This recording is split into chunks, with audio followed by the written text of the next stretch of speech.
Welcome back for another deep dive. This time, we're going behind the scenes of the Bibi files. Oh, interesting. Yeah, it's a documentary, Okay. and it's making waves for its kind of revealing look at the corruption trial of former Israeli Prime Minister Benjamin Netanyahu. Wow. Yeah. So we've got excerpts from a Q&A with the director, Alexis Bloom, Okay. and we also have the full audio transcript of that Q&A to work with. Interesting. So it's kind of like having a director's commentary track playing in our ears. I like that. Yeah. Yeah. What's really fascinating about this material is just the level of access it provides. Right. We're not just getting a rehash of the news. Yeah. We're hearing directly from Bloom about the challenges, the discoveries, the ethical tightropes involved in making a film like this. Exactly. And you know me, I can't resist a good behind-the-scenes story. Right. But before we get too meta, Yeah. let's talk about the film itself. Okay. We're talking leaked interrogation materials, never-before-seen footage, Wow. and a deep dive into Netanyahu's political maneuvering. Yeah, and that's where things get really interesting, especially for someone like you with such a keen interest in Israeli politics. Right. The Bibi Files isn't just about one man's legal woes. Right. It opens up a window into the broader political landscape of Israel. Yeah. The fault lines, the power dynamics, the global forces at play. Okay, let's unpack all of this. Where did the Bibi files even come from? I understand it wasn't Bloom's initial idea. You're right. It started with leaked interrogation materials that landed in the lap of another documentarian, Alex Gibney. Oh, wow. And he recognized the explosive potential of this material, Yeah. but felt he wasn't the right person to tackle it. Interesting. And so enter Alexis Bloom with her background in investigative journalism and her deep understanding of Israeli society. So she wasn't just drawn to the scandal then, she was drawn to the bigger picture. What specifically hooked her?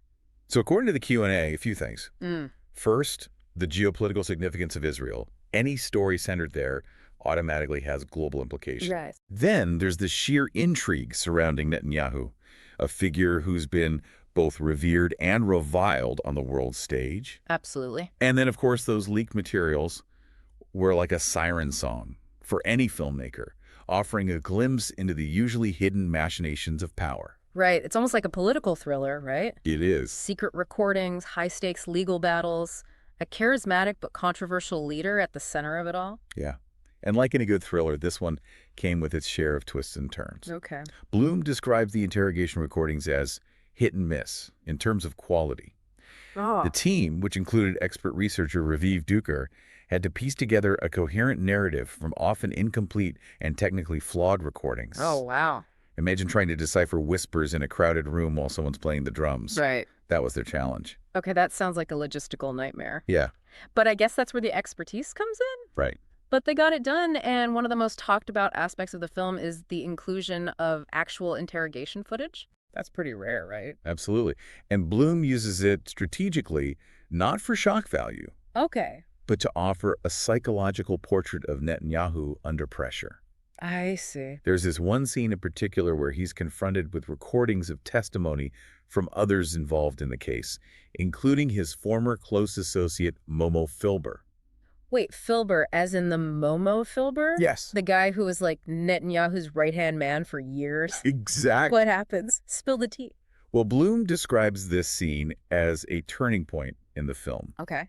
Netanyahu, who's usually so controlled and polished, starts to unravel as he hears Filber's testimony. Wow. His composure cracks, revealing a glimpse of the man behind the carefully constructed persona. Oh, interesting. It's a reminder that even the most powerful figures have their vulnerabilities, their breaking points. Yeah, that's a really interesting insight because so much of what we see of politicians is so carefully stage managed. It makes you wonder what else goes on behind closed doors. But speaking of cracks, the film also delves into the legal cracks that Netanyahu was accused of exploiting, right? Exactly. He's facing multiple charges of bribery, fraud, and breach of trust. Right. And Bloom doesn't just present these charges as dry legal facts. Yeah. She weaves them into a narrative that explores the nuances of the Israeli legal system, Okay. the influence of money and power, and the ethical gray areas that can emerge when personal ambition collides with public duty. But there's another layer to this, isn't there? The fact that the documentary itself can't be broadcast in Israel because of privacy laws. Yes. That seems incredibly significant. It is. It raises all sorts of questions about transparency, censorship, and who gets to control the narrative. Right. The very audience who might be most affected by this film, the Israeli public, can't even access it legally. Wow. Think about the implications of that. Yeah. It creates this information vacuum that's ripe for manipulation. That's mind-blowing. It's like we're getting this exclusive peek behind the curtain that most Israelis are denied. Right. It definitely adds another layer of intrigue to the whole thing. And speaking of intrigue, the film also explores Netanyahu's political maneuvering during this period. Right. Remember, he's not just fighting a legal battle. Right. He's also trying to cling to power. Yeah. And that leads him down some pretty interesting paths. Paths like forming alliances with far-right parties and attempting to overhaul the Israeli Supreme Court, right? That doesn't sound very democratic. It's certainly controversial. Yeah. But Bloom doesn't present these actions as inherently good or bad. Right. She encourages viewers to consider them within the context of Netanyahu's personality, Okay. his ambition, and his deep belief in his own historical importance. Yeah. He sees himself as a pivotal figure, almost a savior figure for Israel. So it's not just about greed or power. There's Yeah. this ideological element to it as well. Exactly. He genuinely believes he's acting in the best interests of Israel, even if those actions seem questionable to others. Right. That's what makes this story so compelling. Yeah. It's not black and white. Right. It's about the complexities of human motivation, Yeah. the allure of power, and the fine line between patriotism and self-preservation. Okay. I'm hooked. But before we get too deep into Netanyahu's psyche, I'm curious about the woman behind the camera. Yeah. What can you tell me about Alexis Bloom's approach to filmmaking? Well, from the Q&A, it's clear that Bloom is committed to meticulous research and balanced storytelling. Okay. She spent countless hours interviewing people who knew Netanyahu well, from political allies to former confidants, piecing together a multifaceted portrait of the man. So it's not just a hit piece. No. She's trying to understand him, not just demonize him. Exactly. And that's what makes the Bibi file so powerful. Yeah. It doesn't offer easy answers or simplistic interpretations. Right. It challenges viewers to grapple with the complexities of Israeli politics. The flawed but fascinating figure at its center. Yeah. The broader questions about democracy, accountability, and the corrosive effects of power. All right. I am ready to dive even deeper. What else did we glean from the source material that will be helpful in understanding the rest of this film? One of the most intriguing things Bloom reveals in the Q&A is a scene she didn't include in the film. Really? Yeah. It takes place in a Tel Aviv cigar shop and captures the humor and resilience of everyday Israelis amidst all the political drama. Why cut that? It sounds like a great human touch. Time constraints, Mostly. mostly, but it stuck with me. Bloom's point is that even in the shadow of these high-stakes political battles, life goes on. Right. People adapt, they find humor in the darkness, and they continue to hope for a better future. I think that's a really important perspective to keep in mind as we delve further into the world of the Bibi files. Yeah, that's a great point. It's easy to get caught up in the political drama, but we can't forget about the human impact, the ways in which these events ripple through society. Exactly. And that brings us to the heart of our deep dive. Okay. What does the Bibi files reveal about Israeli politics, about Netanyahu himself, and about the challenges facing democracies around the world? Yeah. Let's explore those questions together. So picking up where we left off, one of the things that really struck me about the Q&A Yeah. was Bloom's insistence that the Bibi files is not meant to be a takedown of Netanyahu or a condemnation of Israel. Right. She specifically targeted a global audience, Yeah. aiming to disentangle Netanyahu's personal and political motivations from the broader complexities of Israeli society. That's interesting. So she's trying to avoid painting with too broad a brush, acknowledging that there are many different perspectives within Israel. Exactly.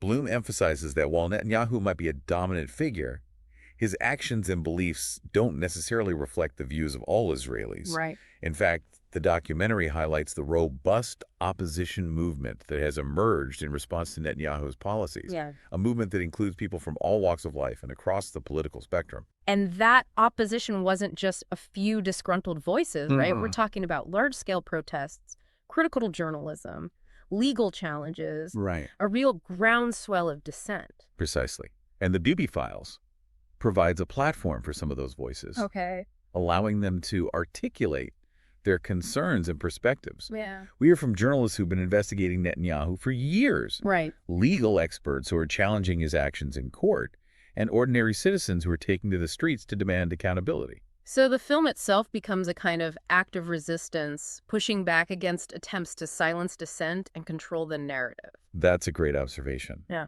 By exposing the inner workings of the corruption trial, Right. the political maneuvering, and the voices of those who oppose Netanyahu, Yeah. Bloom disrupts the carefully constructed facade that often surrounds powerful figures. Yeah. She's lifting the veil, so to speak, Okay. and letting the audience see what's really going on. And that's got to be pretty unsettling for someone like Netanyahu, who's clearly used to controlling the message. It certainly challenges his authority and forces viewers to question the official narrative.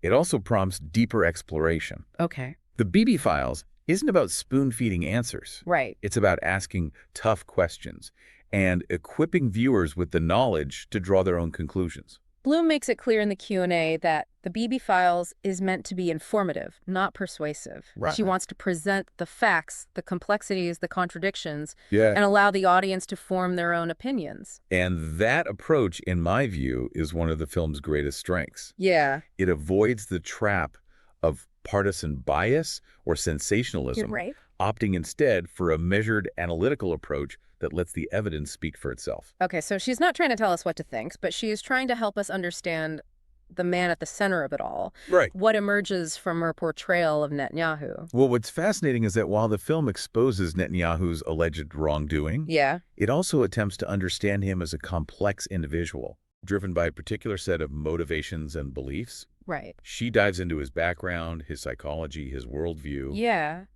and paints a portrait of a leader consumed by a sense of his own historical importance. So it's not just about greed or power then. Right. There's a deeper psychological element at play. Exactly. Bloom suggests that Netanyahu genuinely believes he's indispensable to Israel's survival, Wow. that he alone possesses the skills and vision to navigate the country through treacherous waters. Okay. This conviction, while perhaps sincere, can also be blinding, Right. leading to a sense of infallibility and a justification for any means to achieve his desired ends. Which, as we've seen, can have pretty dangerous consequences. It's like the old saying, power corrupts and absolute power corrupts absolutely. And that's where the checks and balances of a robust democratic system become so crucial. Right. When a leader's power goes unchecked, Yeah. when dissent is silenced and accountability is eroded, Yeah. that's when things can get really scary. And that's a theme that resonates far beyond Israel, right? We've seen similar trends in other democracies Right. where populist leaders exploit fear and division to consolidate their power, often at the expense of democratic norms and institutions. That's a keen observation, and it speaks to the film's global relevance. Yeah.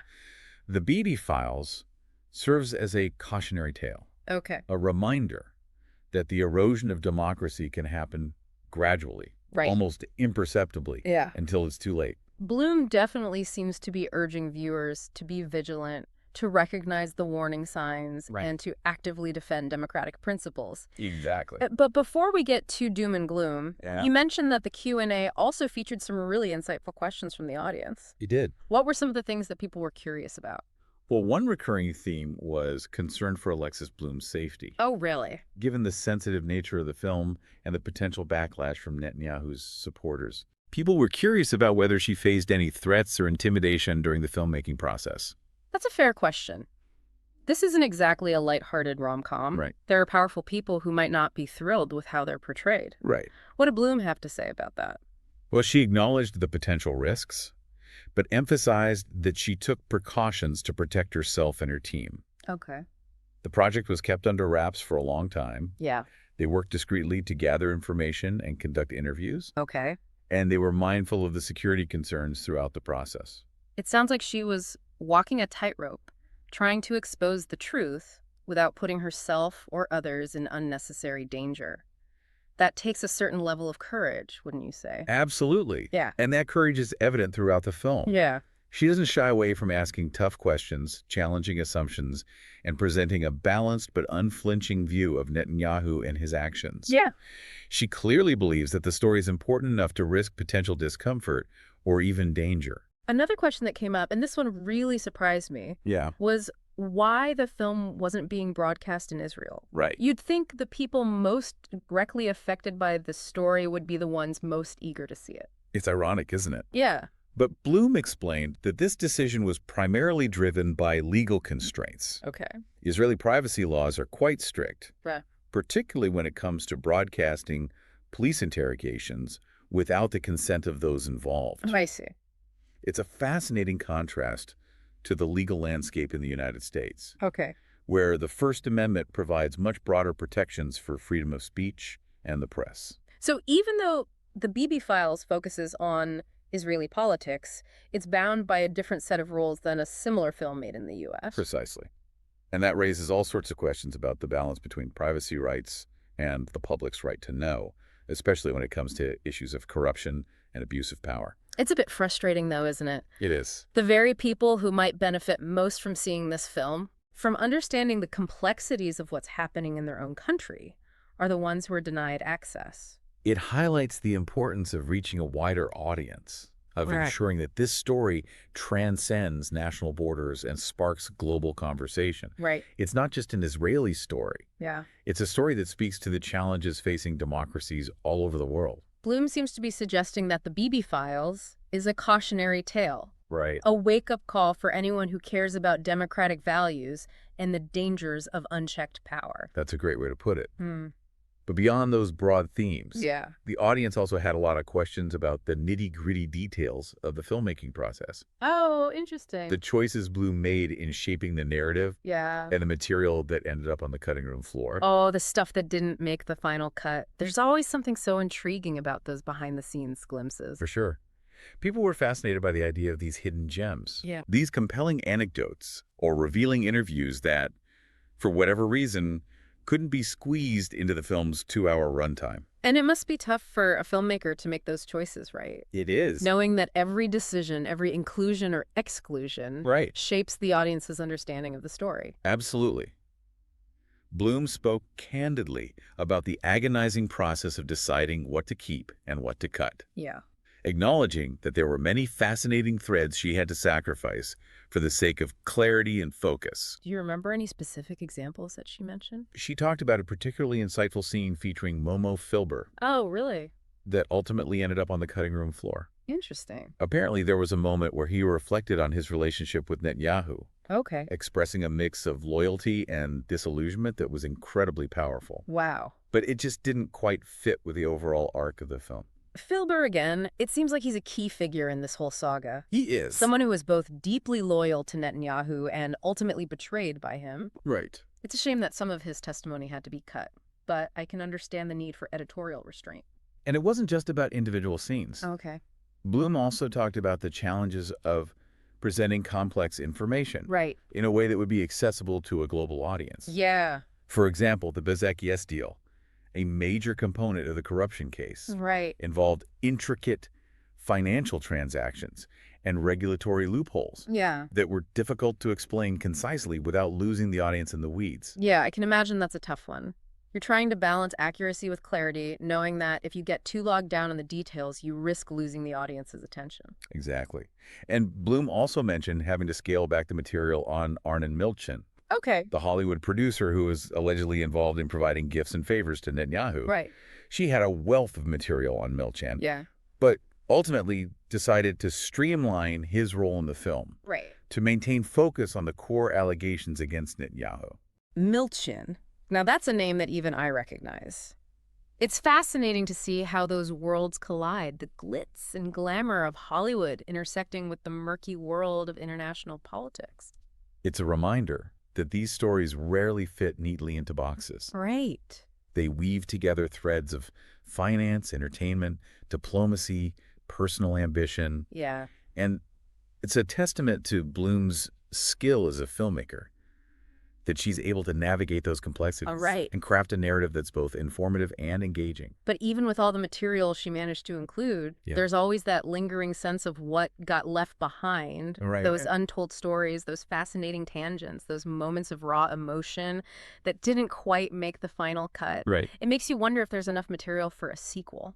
Well, funnily enough, that's something Bloom hinted at in the Q&A. Oh, really? She didn't explicitly confirm a sequel, Right. but she did suggest that there's plenty more to explore, especially given the ongoing nature of Netanyahu's legal battles and the ever-evolving political situation in Israel. So stay tuned, folks. The Bibi Files might just be the first chapter in a much longer saga. Right. But for now, let's focus on what we've learned from this deep dive. Okay. What are some of the key insights you've gleaned from our discussion so far? What stands out to me is the sheer complexity of this story. Yeah. It's not just about one man's alleged wrongdoing. Right. It's about the intricate web of relationships, political maneuverings, legal battles, and clashing ideologies that have shaped Israeli society and its place on the world stage. And it's about the human stories, the individuals whose lives have been touched by these events, both the powerful and the powerless, the famous and the forgotten. Yeah.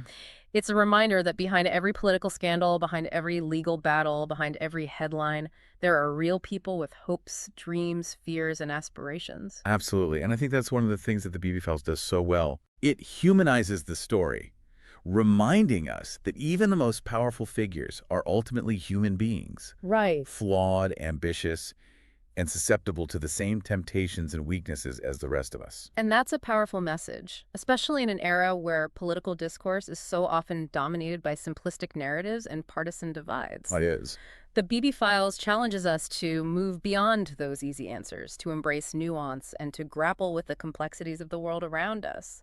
It's a reminder that the truth is often messy, multifaceted, and open to interpretation. Right. And it's an invitation to engage in a deeper, more thoughtful conversation about the challenges facing democracies around the world. Okay, I am totally ready to dive even deeper into those challenges and the global implications of the Bibi Files. Yeah. But maybe we can say that for part 3. I need a minute to process all of this before we move on. Great idea. Let's take a quick break, and when we come back, we'll explore how this story connects to broader trends in global politics and what it all means for the future of democracy.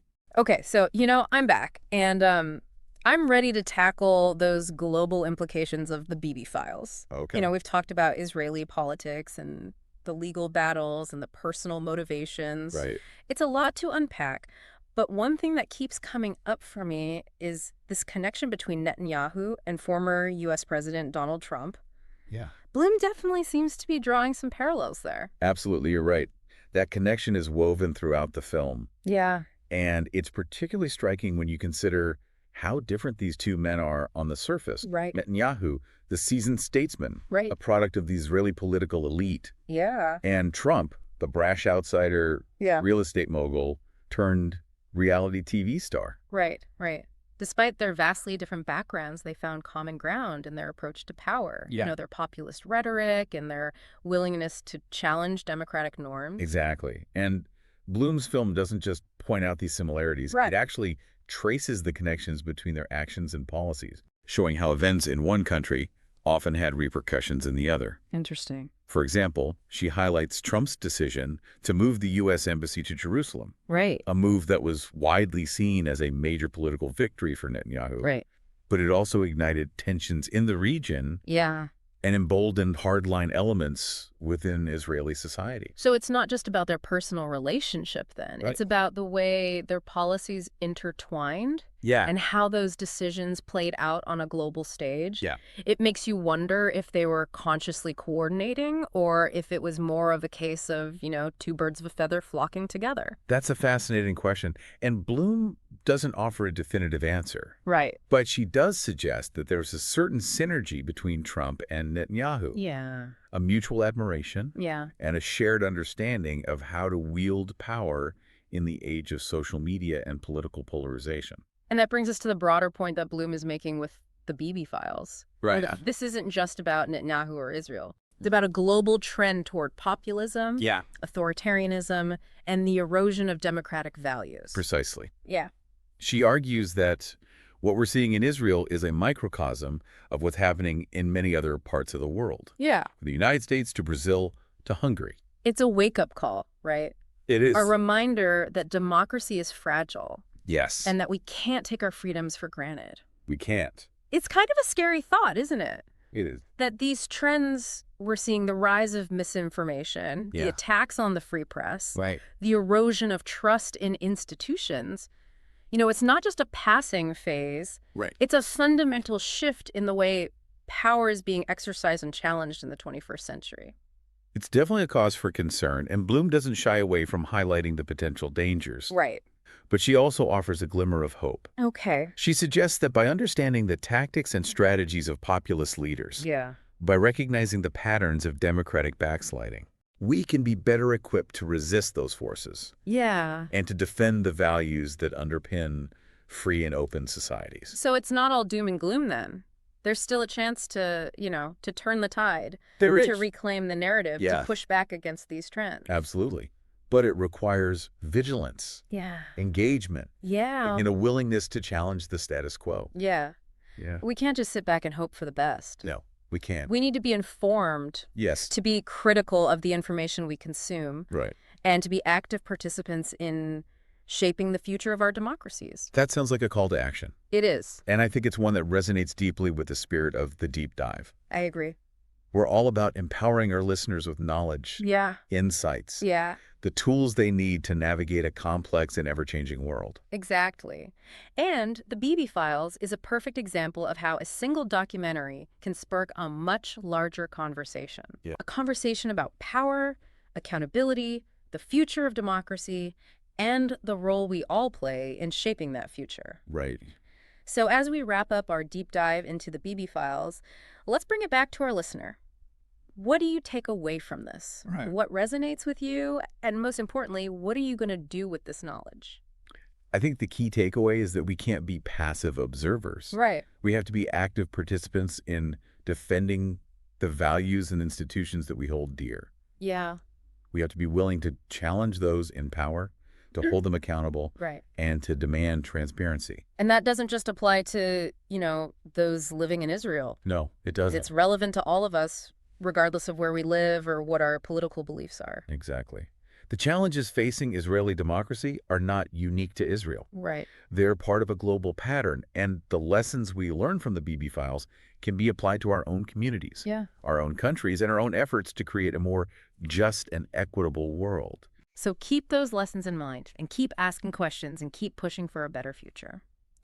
And if you haven't already, definitely check out the Bibi Files. Yeah. It's a powerful film that will stay with you long after the credits roll. And remember that scene from the Tel Aviv cigar shop? Oh, yeah. Of the one that didn't make it into the final cut? Right?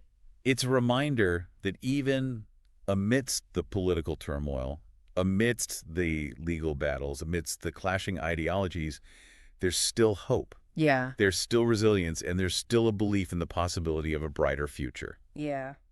That's a great note to end on. Thanks for joining me on this deep dive. Until next time, stay curious, stay informed, and stay engaged.